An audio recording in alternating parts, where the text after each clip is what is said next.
नमस्कार जी, उत्तर प्रदेश उत्तराखंड देख रहे हैं आप। मैं हूं कुंदन जमैर। आज हमारी रिपोर्ट चंद्र ग्रहण से जुड़े ऐसे 10 रहस्यों से जुड़ी हुई है जिन पर ज्योतिषाचार्यों के बीच बहस छिड़ी हुई है। क्या 7 सितंबर को घटित होने वाला पूर्ण चंद्र ग्रहण धरती पर महाविनाश का संकेत लेकर आ रहा है? कुछ ज्योतिषाचार्य जो हैं क्यों कह रहे हैं इस बार का चंद्र ग्रहण यम यानी मौत के घर में लगेगा? वैसे तो चंद्र ग्रहण पूरी तरह से एक खगोलीय घटना है, यह पूरी तरह विज्ञान सम्मत है। सीधे शब्दों में कहें तो सूर्य और चंद्रमा के बीच जब पृथ्वी आ जाती है तो चंद्रमा पर सूर्य की रोशनी नहीं पड़ती। इस वजह से चंद्रमा के साथ पृथ्वी का कुछ हिस्सा भी अंधेरे में डूब जाता है। यह बेहद खास स्थिति मानी जाती है जिसकी ज्योतिष में गणना अलग है। दरअसल हमारा ज्योतिष शास्त्र चंद्र ग्रहण की घटना को 12 राशियों और नक्षत्रों की स्थिति से समझता है। इसी आधार पर धरती पर प्रभावों का आकलन और अनुमान लगाया जाता है।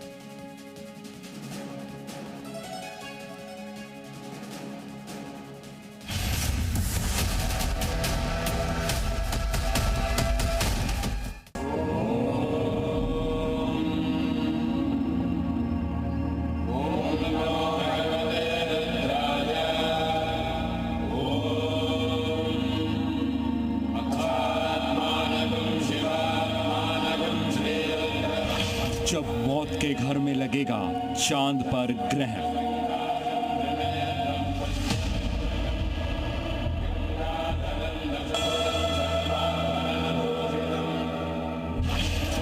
होगी कितनी आफत, क्या आएगी कयामत?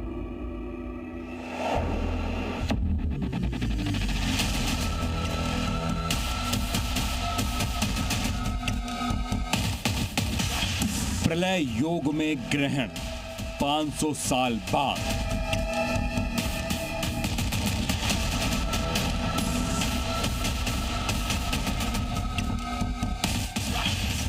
चंद्र ग्रहण के 10 रहस्य।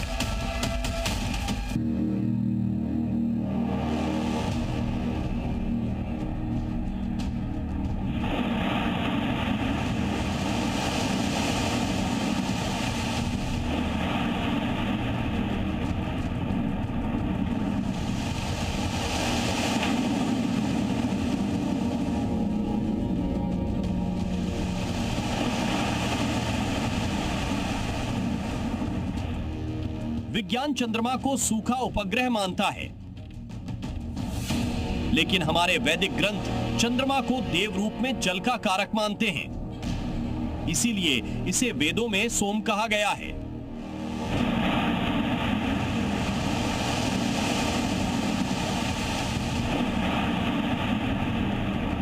चंद्र ग्रहण के मूल विषय पर आने से पहले यह बात हम आपको पहले इसलिए बता रहे हैं ताकि आप समझ सकें करीब 3 लाख किलोमीटर दूर चंद्रमा धरती पर कितना प्रभावी होता है। इसकी गवाही देते हैं समुद्र, जिनमें ज्वार चंद्रमा की स्थिति पर निर्भर करती है। ये सब कुछ होता है चंद्रमा के गुरुत्वाकर्षण से, जो कि धरती के गुरुत्वाकर्षण का 6ठे हिस्से के बराबर है। लेकिन इस शक्ति से वो धरती के जल तत्व को नियंत्रित करता है। 1.625 मीटर प्रति सेकंड वर्ग धरती पर चांद का गुरुत्वाकर्षण बल। एक सीध में सूर्य चांद धरती पर वृहद ज्वार। यही स्थिति चंद्र ग्रहण के दिन होती है, जब सूर्य, चंद्रमा और पृथ्वी एक सीध में आते हैं। धरती के पूरे जल जगत में बड़ी हलचल देखने को मिलती है।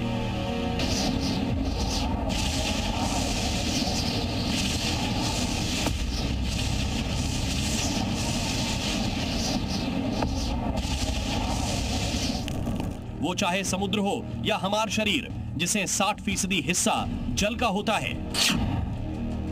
क्षिति, जल, पावक, गगन, समीरा यानी मिट्टी, जल, अग्नि, आकाश और वायु जैसे पंच तत्वों से बना हमारा शरीर जल बहुल होता है। इसलिए चंद्रमा हमारे मन मस्तिष्क को नियंत्रित करता है। इसका ज्योतिष में पूरा आकलन है। चंद्रमा जैसे जल का कारक, वैसे मन मस्तिष्क का धारक। चंद्र ग्रहण के पूरे रहस्य की शुरुआत यहीं से शुरू होती है। क्योंकि ये अलग अलग स्थितियों में धरती के जीव जगत पर अलग तरीके से असर डालता है। यहाँ पर पशु पक्षी कंफ्यूज हो जाते हैं कि ये दिन है या रात है। जब अंधेरा छाता है तो वो बाहर निकल आते हैं, जब उजाला होता है तो वो अपने घरों में घुस जाते हैं, क्योंकि उनके लिए ये फिनोमिना बहुत अनयूजुअल होता है। दूसरी बात, इस टाइम पर क्योंकि पृथ्वी बीच में आ जाती है सूर्य और चंद्रमा के, तो चंद्रमा की किरणें, जब चंद्रमा की लाइट नहीं आती है तो एनवायरमेंट में बहुत ज्यादा बैक्टीरियल और फंगल इन्फेक्शन बहुत ज्यादा बढ़ जाता है। जी न्यूज की डिबेट में ज्योतिषाचार्य ने जो बताया वो पूरी तरह विज्ञान सम्मत है। इसीलिए ग्रहण काल में स्नान, ध्यान या भोजन की मनाही है। यही बात ज्योतिष शास्त्र अलग आकलन के साथ कहता है। जैसे चंद्र ग्रहण के दौरान मंदिरों और घर के पूजा घर के दरवाजे बंद रखना, हमारे कष्ट और हमारी नेगेटिविटी, नकारात्मक ऊर्जा का जो फल है वो हमारे प्रभु के ऊपर ना जाए, उसके लिए हम उसके कपाट बंद करते हैं, उसकी अशुद्धि ना हो जाए। यानी कि चंद्रमा दूषित हुआ है, ज्योतिष शास्त्र के अनुसार राहु से दूषित हुआ है, और राहु का मतलब होता है ग्रसित करना, राहु का मतलब होता है नकारात्मक ऊर्जा आपके मन मस्तिष्कों को प्रभावित करेंगी। ज्योतिषाचार्य बार बार जिस राहु केतु का नाम ले रहे हैं, पहले इन्हें समझ लीजिए।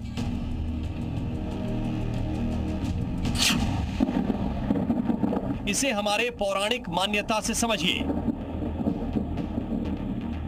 इसमें जो समुद्र मंथन की जो गाथा है, स्वरभानु नाम के दानव ने देवता का रूप धरकर अमृत पी लिया।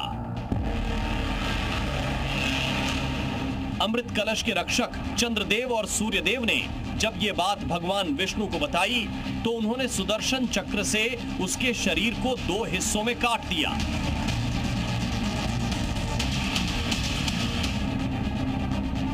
लेकिन अमृत पीने की वजह से 2 टुकड़ों में कटकर भी स्वरभानु अमर हो चुका था। इसके ऊपरी हिस्से को ज्योतिष में राहु नाम दिया गया, तो पैर वाले हिस्से को केतु। ये दोनों छाया ग्रह की तरह चंद्रमा की 16 कलाओं के साथ घूमते रहते हैं। ज्योतिष की मान्यता के मुताबिक आज भी राहु और केतु 1 साल में कम से कम 2 बार ये चंद्रमा को निगलने की कोशिश करते हैं। इसी वजह से होता है चंद्र ग्रहण।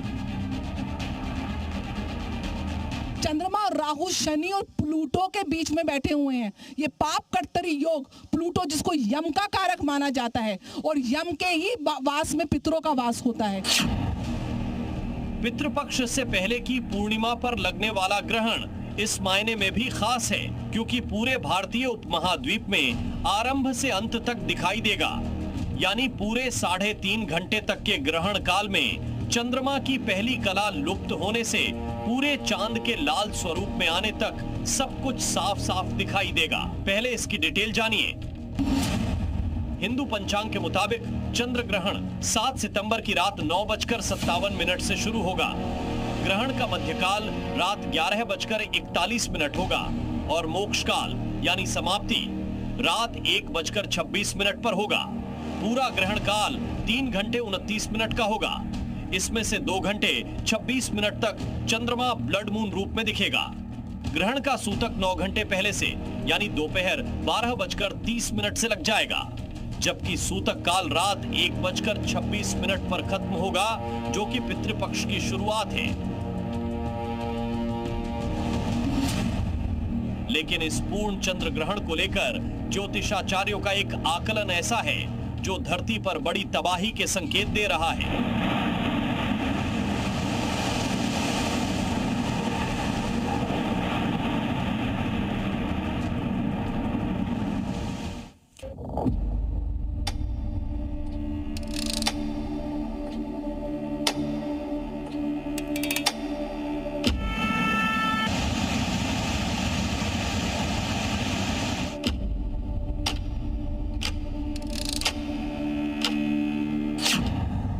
सौ साल बाद बना चंद्र ग्रहण का दुर्लभ योग।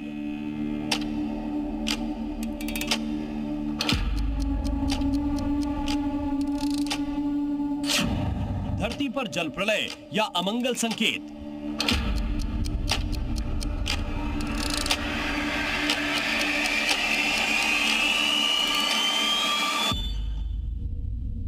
यह प्रलय काल का एक इंडिकेशन है पूरे धरा के लिए, पृथ्वी के लिए।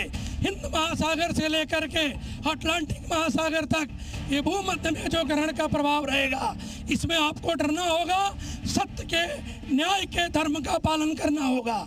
ये 8 अरब की जो जनसंख्या है, ये घट करके मात्र 64 करोड़ होगी।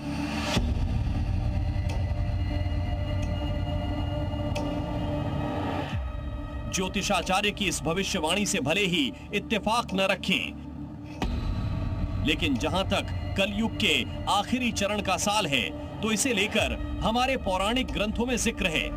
जब कलयुग का अंत होगा तो धरती पर दूषित मन, प्रदूषित वायु और इंसानों का अधर्मी स्वभाव इनके विनाश का कारक बनेगा।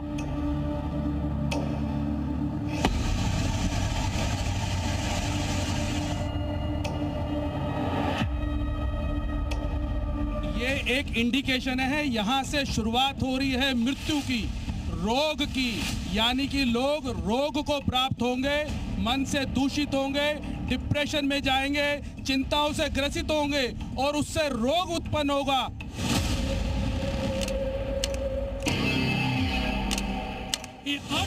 धरती पर जिस महाविनाश की बात ज्योतिषाचार्य कर रहे हैं, अब आपको उसका आधार समझाते हैं। इसके पीछे है ज्योतिषीय गणना, जो इस बार के चंद्र ग्रहण को रक्तिम यानी ब्लड मून बनाने वाली है। दरअसल पहला योग समसप्तक, ये योग शनि और मंगल ग्रह से बनता है। इस योग में शनि और मंगल एक दूसरे को देखते हैं। ऊपर से शनि की चाल अभी वक्री है, जिससे ज्यादा आपदाएं आती हैं। दूसरा योग 8वें घर में चंद्रमा की मूल राशि कर्क है, लेकिन अभी ये कुंभ राशि में विराजमान है। कुंभ राशि चंद्रमा के लिए 8वां घर है। 8वें घर को मृत्यु संकट का कारक माना जाता है। जो रेड मून है, पूरब से लेकर पश्चिम तक, उत्तर से लेकर दक्षिण तक, जगह जगह पर आप देखेंगे बाढ़ें आ रही हैं, सत्ता हिल जाएगी पूरी की पूरी। आप देखेंगे बीमारियां किस तरह से बढ़ती हैं, पानी से रिलेटेड जितनी भी बीमारियां हैं वो सारी कैसे बढ़ेंगी।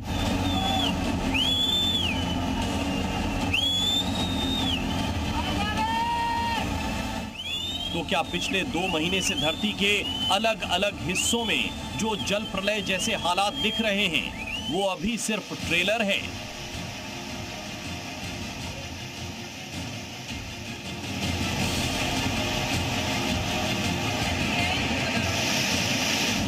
क्या आने वाले दिनों में इससे भी बड़ी आपदा धरती पर आ सकती है?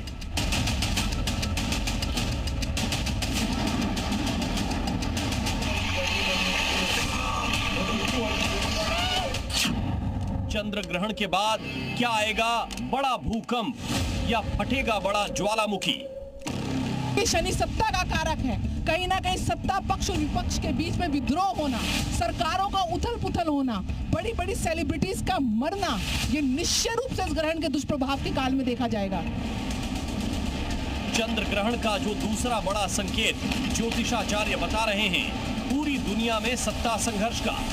इसके कई उदाहरण पहले से ही देखने को मिल रहे हैं। रूस ईरान जंग के साथ मिडिल ईस्ट में ईरान, इजराइल और फिलिस्तीन के बीच गहराता संकट। क्या ये चंद्र ग्रहण इस संघर्ष के किसी बड़ी जंग में तब्दील होने के संकेत दे रहा है?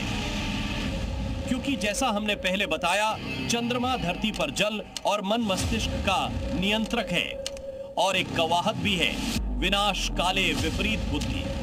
तो क्या चंद्रमा के असर में दुनिया के नीति निर्धारकों की बुद्धि, अगर इस ग्रहण को चेतावनी की तरह लें तो ये सब कुछ अब भी रुक सकता है, क्योंकि चंद्र ग्रहण अपने आप में विनाशक नहीं, ये प्राकृतिक घटना है। ये कुछ संकेत देता है जिस पर अमल जरूरी है।